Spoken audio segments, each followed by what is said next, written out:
What's up? This is Reggie Haynes, and you're on the set of my video, Leave Me Alone, filmed and produced by Reggie Haynes.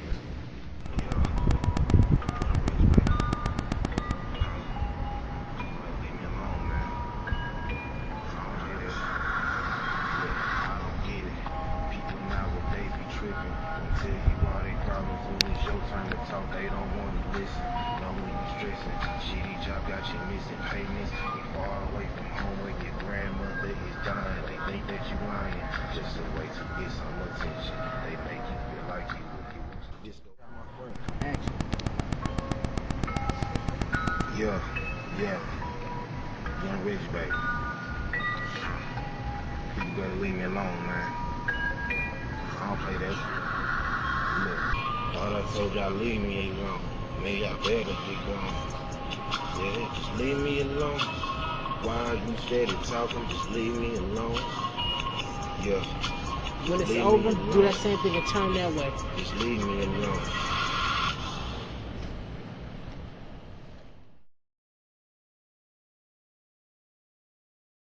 This is Lady E, and I'm here promoting my man, okay, Reggie Haynes, on his road to publicity. I want you guys to stay tuned because it's coming out within the next year. So you guys have to stay alert and stay awake because this is going to be amazing, okay? Make sure that you check it out. Follow Reggie on Facebook, Twitter, and YouTube. And don't forget that you can also listen to him on Manhattan Our City Radio. On to the next one, man. Ninth grade year. Went into high school. A lot of people knew me from middle school and stuff like that. My mom added a little swagger to my style and everything.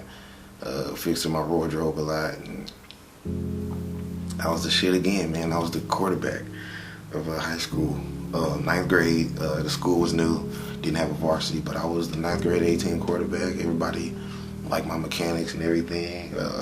Teachers knew about me, girls knew about me, and I was still doing the whole player thing, still doing the football thing. But at home, things wasn't looking too fresh, man.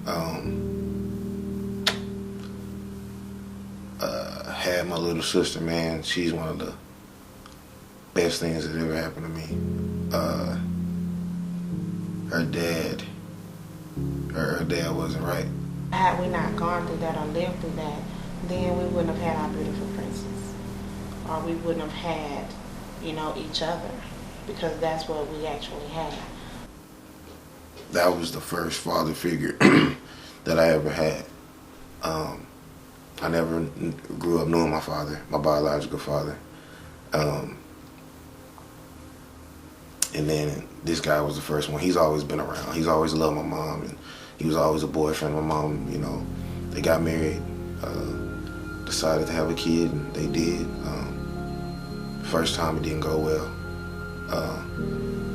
Second time came around, and mom had a kid, and it was Erica. That's her name. Well, the best things that's ever happened to me. I love that girl so much, man.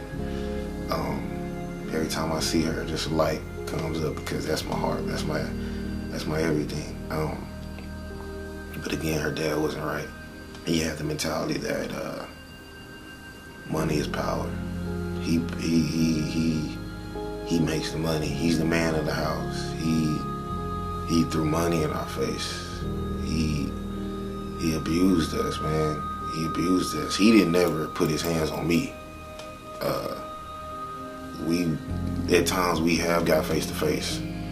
He's never putting his hands on me, but he did touch my mom. He did throw money in our face by basically saying, like, if it wasn't for me, y'all wouldn't have nothing. I don't need nobody. Y'all feeding off of me. He said things like that, man. He was a hard ass, man. He was. And he knew he was wrong. He knew he was wrong. And when my mom told me that they were getting a divorce, it's like everything, I've seen it on movies, I seen my family members go through it, and I seen how they reacted, so I reacted the same. I started doing stupid shit. Started sneaking out the house. I started drinking a little. I started cursing out teachers, cursing out girls, cursing out my parents, cursing out my family members, older relatives, you know, dumb shit like that.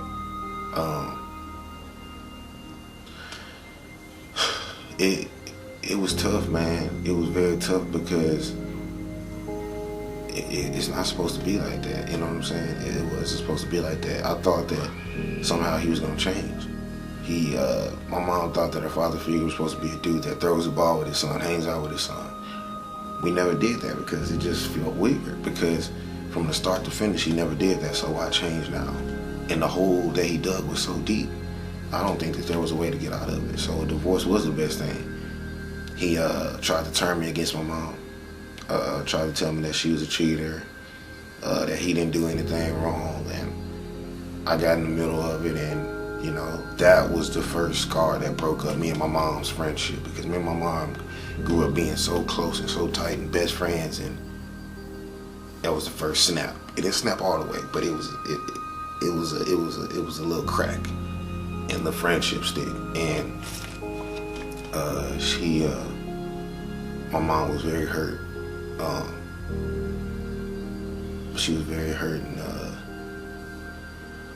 it was just a hurtful experience. From then on, in between then, you know, football wasn't going good. I had the worst season of my fucking life in football. All the coaches knew what I was going through. End of the season, trying to commit suicide. First time. My mom had moved in with a new man. And I even told my mom, I was like, you moving too goddamn fast. And she was like, I know what I want. Look, he's happy, I'm happy, we're all happy. And he had 3 kids. You need companion. You want companion. I love kids. And I married again.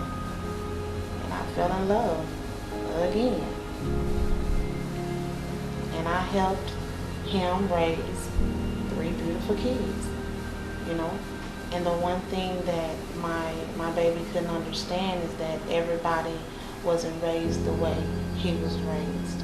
Everyone wasn't as disciplined as he was, because that's something that I demanded. I just tried to do things that showed my frustration to the world. I wanted attention. And I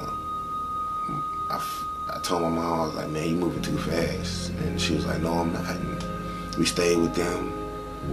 Moved out of our house. You know, my friends left my neighborhood. My friends, you know, they were like, Reggie, what's going on, man? I was like, I'm moving. And a lot of them were hurt. They were like, well, am I ever gonna see you again? I was like, man, I don't know. You know, I grew up with my friends Mike, Savon, Uriel. You know what I'm saying? Just Miguel. You know what I'm saying? It's a nice neighborhood, man. You know, and Wesley, Rodney, all my friends, man.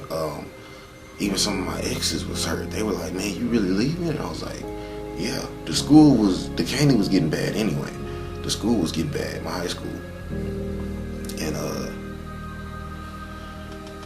it was getting bad. And I told my mom, I was like, hey mom, why don't I go to another school? So I was gonna leave the school anyway, but I didn't know I was gonna need to leave the neighborhood. And we left. We ended up moving. I went to Washington with my grandmother, my cousin, and my aunt. Went over to Washington, and man, I seen it. I haven't been to Washington to visit for a long time. I think I went to school there one time when I was young as fuck, and I went there to Washington, and here I am in Washington, and I'm loving what I'm seeing. My family up there is giving me a good act and everything, and everything is nice, and I love the weather, and it's so nice. My cousins are cool. I miss my big cousin. You know, I ain't seen him in a long time, so I think back at what was going on back in my old house. New family, I have to go to a new school, new father figure.